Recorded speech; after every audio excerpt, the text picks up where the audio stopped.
Yasmine Abdel-Fadel. Cube Radio. Cube Radio. On se rappelle de la petite Maëlie, cet enfant de 6 ans décédé après avoir reçu 80 coups de couteau par sa mère en 2020. 80 coups de couteau par sa mère en 2020. Je lis ça et j'ai physiquement mal. La famille poursuit la DPJ pour 3 millions de dollars. Pourquoi? On va le savoir tout de suite. On en parle avec Maître Valérie Assouline, avocate de la famille de Maëlie, spécialisée en droit de la famille et de la jeunesse. Maître Assouline, merci d'avoir accepté l'invitation. Bonjour. Qu'est-ce qui s'est passé? Pourquoi on poursuit la DPJ pour 3 millions de dollars? En fait, on poursuit la DPJ parce que la DPJ a échappé cet enfant. Il y a eu 4 signalements. Pas 1, pas 2, 4. Ça veut dire que 4 fois, il y a des gens qui ont pris le temps d'appeler la DPJ et de signaler qu'il y avait quelque chose qui n'allait pas dans le milieu de la mère. Et à 4 fois, on ferme le dossier. Ils prenaient pas ça au sérieux, ce qu'ils enquêtaient? Mais en fait, ils ont fait des enquêtes, mais des enquêtes très superficielles.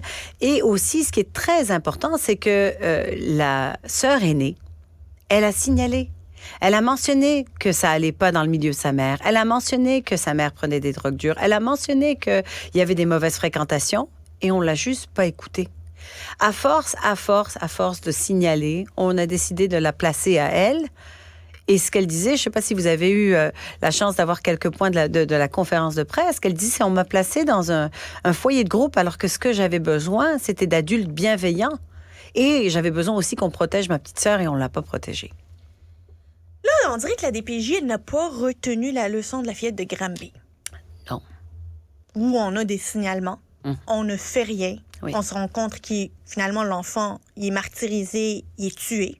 Oui. Puis là, on se dit, Non seulement on se dit, mais il y a personne. Tu sais, il faut comme des poursuites pour qu'on se dise, peut-être qu'on aurait dû ou on aurait pu. Il faut qu'on poursuive. Et c'est ça que je déplore. Pourquoi est-ce qu'il faut que la famille arrive à devoir poursuivre alors que c'était... Tu sais, il y a 4 signalements, vous l'avez fermé, vous l'avez échappé. Tu sais? Mais au bout du 4e signalement... Oui. Est-ce que c'était toujours les mêmes justificatifs que l'on donnait pour la fermeture de ces dossiers-là? C'est toujours que ça va bien. On est allé chez la mère et ça va bien. On est allé chez la mère et c'était propre. Elle dit qu'elle ne consomme pas de drogue. OK.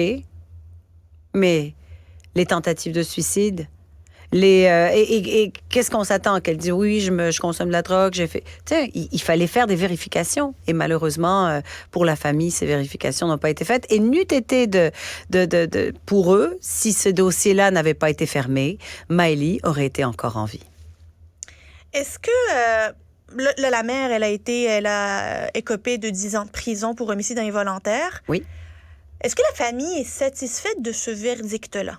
En fait, c'est pas ça qui change pour la famille. La famille, ce qu'elle désire, c'est qu'il y ait justice au niveau de la DPJ. La mère a écopé de 10 ans et ça, c'est à part. Mais la famille n'est pas guidée par ça. Pour la famille, ce qu'elle veut, c'est que plus jamais on abandonne des enfants et plus jamais il y a encore de petites Maëlie qui soient invisibles. Pour Marie-Lou, la sœur aînée, qui a essayé de dénoncer, qui était adolescente, qui a pris son courage à 15 ans pour dire ce qui se passait chez sa mère. Il faut le faire, de faire ça. Et qu'on on a minimisé ses propos, bien ça aussi, c'est quelque chose qui, pour Marie-Lou, qui est important de changer.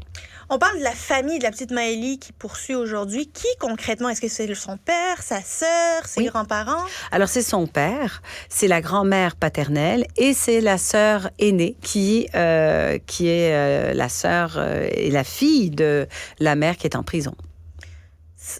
C'est terrible, mais on a l'impression, la petite fille de Granby, maintenant on connaît la petite Maëlie. Est-ce que c'est un problème systémique au Québec, le fait que la direction de la protection du consommateur, la direction de la protection de la jeunesse n'est pas là pour protéger certains jeunes qui meurent? Malheureusement, la culture n'a pas changé. Parce que ce serait dit avec la commission Laurent, on a une culture qui change, on va entendre nos jeunes, ça va aller rapidement. Tout est long pour l'enfance. Les délais sont long. Par exemple, quand on doit aller à la cour, ça prend du temps. C'est comme si la notion d'urgence, elle est pas là. Quand une jeune de 15 ans appelle pour dénoncer « il y a de la drogue chez moi », qu'est-ce qu'on fait? On ferme le dossier. Ça devrait faire réfléchir la DPJ. Mais c'est pas criminel, ça?